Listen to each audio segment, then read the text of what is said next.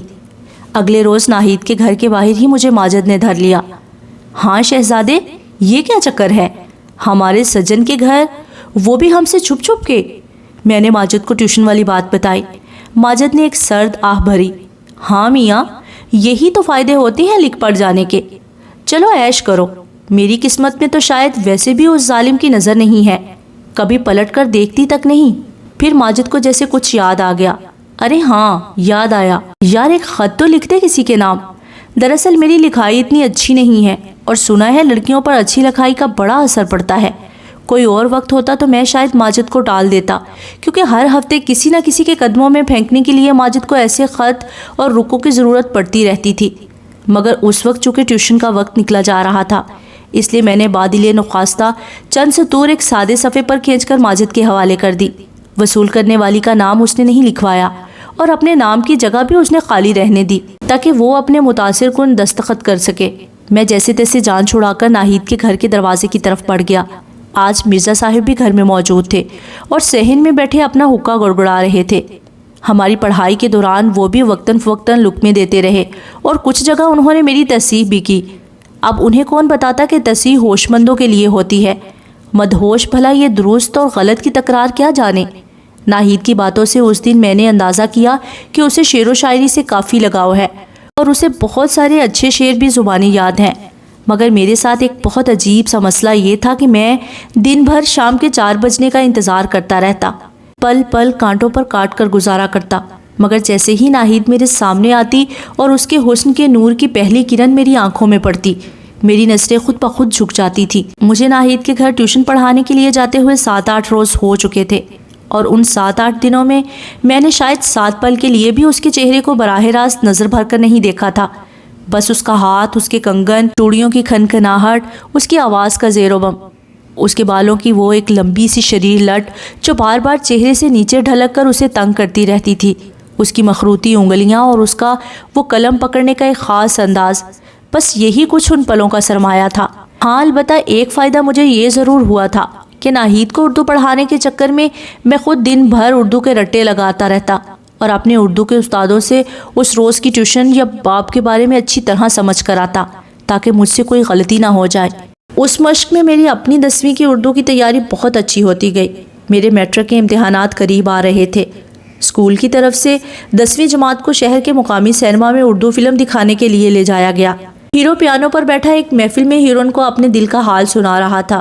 سفید سوٹ میں ملبوس وہ ہیرو پیانو بجاتے ہوئے مجھے بہت اچھا لگا، اور جانے کیوں اسی لمحے سے میرے اندر بھی پیانو سیکھنے اور بجانے کی خواہش ایک شدید کسک کی صورت میں جاگ اٹھی تھی۔ اس رات میں نے خود کو خواب میں وہی سفید سوٹ پہنے پیانو بجاتے دیکھا، اور ناہید اسی فلم کی ہیروئن کی طرح پیانو کے پہلو سے جڑی میرے قریب کھڑی محویت سے میری دھن سن رہی تھی۔ عجیب بات یہ تھی کہ خواب میں میرا چہرہ اور وجود کسی بھی قسم کے داغ دھبوں اور سیاہی سے بالکل پاک صاف اور مبرہ تھا۔ صبح جب اچانک کسی کھٹکے سے میری آنکھ کھل گئی تو بہت دیر تک میں نے صدمے کے مارے آنکھیں میچے رکھیں۔ کچھ خواب کتنے اثر انگیز اور روح تک میں سرایت کر جانے والے ہوتے ہیں کہ بہت دن تک ہمیں اداس اور بے چین رکھتے ہیں۔ تب ہمارا جی چاہتا ہے کہ کاش ہماری موجودہ زندگی ایک خواب ہوتی اور وہ خواب ہماری زندگی سے بدل جاتے، مگر کچھ لوگوں کے خواب سدا خواب ہی رہتے ہیں۔ میں بھی انہی میں سے ایک تھا۔ ناہید کو ٹیوشن پڑھاتے ہوئے مہینہ بھر ہونے کو آیا۔ میرے نہ چاہتے ہوئے بھی اس کا کورس تقریباً ختم ہونے کو تھا، بلکہ مرزا صاحب نے تو اب ہفتے میں صرف 3 دن ٹیوشن اور 3 دن خود ناہید کی اپنی دہرائی کے لیے مقرر کر دیے تھے۔ میری بے چینی بڑھتی جا رہی تھی کیونکہ میں جانتا تھا کہ چند دنوں بعد یہ 3 دن کی ملاقات بھی ہمیشہ کے لیے ختم ہو جائے گی۔ اس تمام عرصے میں ناہید نے مجھ سے کبھی کورس کی کتابوں اور اپنی ٹیوشن کے ہوم ورک کے علاوہ کوئی اور بات نہیں کی تھی، مگر پھر بھی نہ جانے کیوں مجھے ایسے لگتا تھا کہ ہم دونوں اس 1 گھنٹے میں زمانے بھر کی باتیں کرتے ہیں۔ شاید حسن کی اپنی کوئی گفتگو، کوئی بولی ہوتی ہے جسے عام لفظوں یا زبان کی ضرورت نہیں ہوتی، یا شاید خوبصورتی کا احساس ہی اپنے اندر سارے جہاں کی گفتگو سموئے رکھتا ہے۔ وہ کہتے ہیں نا، تخلیے کی باتوں میں گفتگو اضافی ہے۔ میں ناہید کے گھر سے نکلنے کے بعد بھی اسی تخلیے میں مقید رہتا تھا۔ اس رات بھی میں اپنے کمرے میں گود میں کتاب رکھے اپنے آپ سے اسی گفتگو میں مصروف تھا کہ اچانک باہر گلی میں ایک شور سا اٹھا، جیسے بہت سے لوگ کسی کا چیختے چلاتے پیچھا کر رہے ہوں۔ میں گھبرا کر کمرے سے باہر نکلا اور چھت سے نیچے گلی میں جھانکا تو عجیب سا شور مچا ہوا تھا۔ جلدی سے نیچے اتر کر معلومات کی تو بھانت بھانت کی باتیں سن کر میرے تو ہوش ہی اڑ گئے۔ گلی میں چند بزرگ سرگوشیوں میں باتیں کر رہے تھے۔ نہ میاں، کوئی کسی کی چھت پر یوں ہی نہیں ٹاپتا، ضرور لڑکی کی طرف سے کوئی اشارہ ہوگا۔ دوسرے بڑے میاں منمنائے، اس لڑکی نے تو مرزا صاحب کی عزت 2 کوڑی کی کر دی۔ کسی اور نے فتویٰ صادر کیا، ہاں بھئی، یہ آج کل کی نئی نسل بھلا بڑوں کی عزت اور غیرت کیا جانے۔ پتہ چلا کہ مرزا صاحب کے گھر والے خاندان کی کسی تقریب سے واپسی پر لیٹ ہو گئے تھے۔ گھر میں صرف ناہید اور اس کا چھوٹا بھائی تھا۔ کسی پڑوسن نے ان کی چھت پر کسی کو کودتے دیکھا تو شور مچا دیا۔ سایہ شناخت ہوئے بنا فرار ہونے میں کامیاب ہو چکا تھا، مگر اپنے پیچھے افواہوں اور بدنامیوں کا ایک سیلاب چھوڑ گیا، کیونکہ اسی لمحے ناہید کو بھی چھت سے صحن میں اترتی سیڑھیوں سے نیچے آتا دیکھا گیا تھا۔ مجھے ان سب پر بہت غصہ آیا کہ وہ ناہید جیسی شریف اور باکردار لڑکی پر ایسے الزامات لگا رہے تھے۔ اگلے دن بھی محلے میں یہی چرچا رہا۔ دن کے تقریباً 2 بجے کے قریب کسی نے ہمارے گھر کا دروازہ بے تحاشا پیٹنا شروع کر دیا۔ سب سے پہلے ابا جی اور پھر ان کے پیچھے 2 بڑے بھائی بھی گھر سے باہر نکلے۔ باہر سے مرزا صاحب کے شور شرابے کی آواز آ رہی تھی۔ میں بھی سنگن لینے کے لیے دروازے تک پہنچا ہی تھا کہ باہر محلے داروں کی بھیڑ میں کھڑے مرزا صاحب غصے اور نفرت سے چلائی، یہ رہا، یہاں گھر میں چھپا بیٹھا ہے، جیسی اس کی شکل مکروہ ہے ویسے ہی گھناؤنے کرتوت ہیں اس کلوے کے۔ میں نے حیرت سے گھبرا کر ان سب کی طرف دیکھا۔ جی، مگر میں نے کیا کیا ہے؟ کیا کیا ہے تم نے؟ خوب، ابھی بتاتا ہوں۔ انہوں نے جیب سے ایک کاغذ نکال کر سب کے سامنے لہرایا۔ اب یہ نہ کہنا کہ یہ خط تم نے نہیں لکھا، تمہاری تحریر خوب پہچانتا ہوں میں لفنگے۔ میں نے پہلی ہی نظر میں ماجد کے لیے لکھا اپنا خط پہچان لیا اور میری زبان سے حیرت میں بے ساختہ نکلا، ہاں، مگر یہ خط تو میں نے۔ مگر میری بات ادھوری ہی رہ گئی اور مرزا صاحب کا ہاتھ تیزی سے گھوما اور میرے گال پر ایک زناٹے دار چانٹا پڑ گیا۔